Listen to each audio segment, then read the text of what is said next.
सुस्वागतम दोस्तों। हिंदी अभ्यास में पुनः आपका स्वागत है। मैं हूँ रविबाला शर्मा। आज हिंदी विषय में मैं अगर और यदि शब्द का अंतर लेके आई हूँ।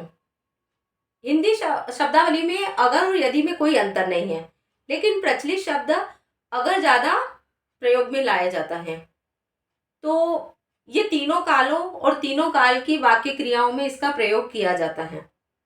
एक उदाहरण के द्वारा मैं बहुत स्पष्ट कर देना चाहती हूँ। तो चलिए दोस्तों, मैं उदाहरण द्वारा आपको सिद्ध करती हूँ। कुछ वाक्यों को लेकर मैं आपके सामने आई हूँ। जैसे कि यहाँ बोर्ड पे दिख रहा है, अगर बारिश होगी तो मैं स्कूल नहीं जाऊंगा। आने वाला कल के संदर्भ में इसी वाक्य को यदि हम बीते कल में लाएंगे, अगर बारिश होती तो मैं स्कूल न जाता। वर्तमान में बोलेंगे, अगर यह बात है तो मैं यहाँ से जाता हूँ। ये तीनों काल में अगर का प्रयोग किया जाता है। लेकिन यदि हम इस अगर को हटा के इस वाक्य की जगह यदि रखते हैं, वाक्य वही है लेकिन यदि शब्द अगर की जगह लगाया गया है। तो यदि बारिश होगी तो मैं स्कूल नहीं जाऊंगा, बिल्कुल सही है। अब यदि हम अगर और यदि इन दोनों शब्दों का लोप कर देते हैं, लोप अर्थात हम इन दोनों शब्दों को हटा देते हैं और इन दोनों की जगह तो लाते हैं, तो इस वाक्य को हम इस तरह लिखेंगे, बारिश होगी तो मैं स्कूल नहीं जाऊंगा।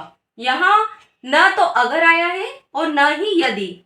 इस तरह हमने यहाँ पे तो रखा है, तो बारिश होगी तो मैं स्कूल नहीं जाऊंगा, बिल्कुल सही वाक्य है। तो हिंदी भाषा में अगर, यदि और तो सेम शब्द है, लेकिन प्रचलित शब्द अगर ज्यादा पॉपुलर है। तीसरा वाक्य एक और आता है जो ने वाक्यांश को जोड़ता है, दो शब्दों को जोड़ता है। तो अब ये ने लगाने का हमको कहाँ से लगाना चाहिए? देखिए यहाँ पर, अगर आप कहते हैं तो मैं आपका काम कर देता हूं, लेकिन यदि हम ने का प्रयोग करेंगे, अगर आपने कहा होता तो मैं आपका काम कर देता, यहाँ आपकी जगह आपने, मतलब हमने ये ने लगाया है, ये ऐच्छिक है। ऐच्छिक होते हुए भी यह हिंदी व्याकरण में मान्य है।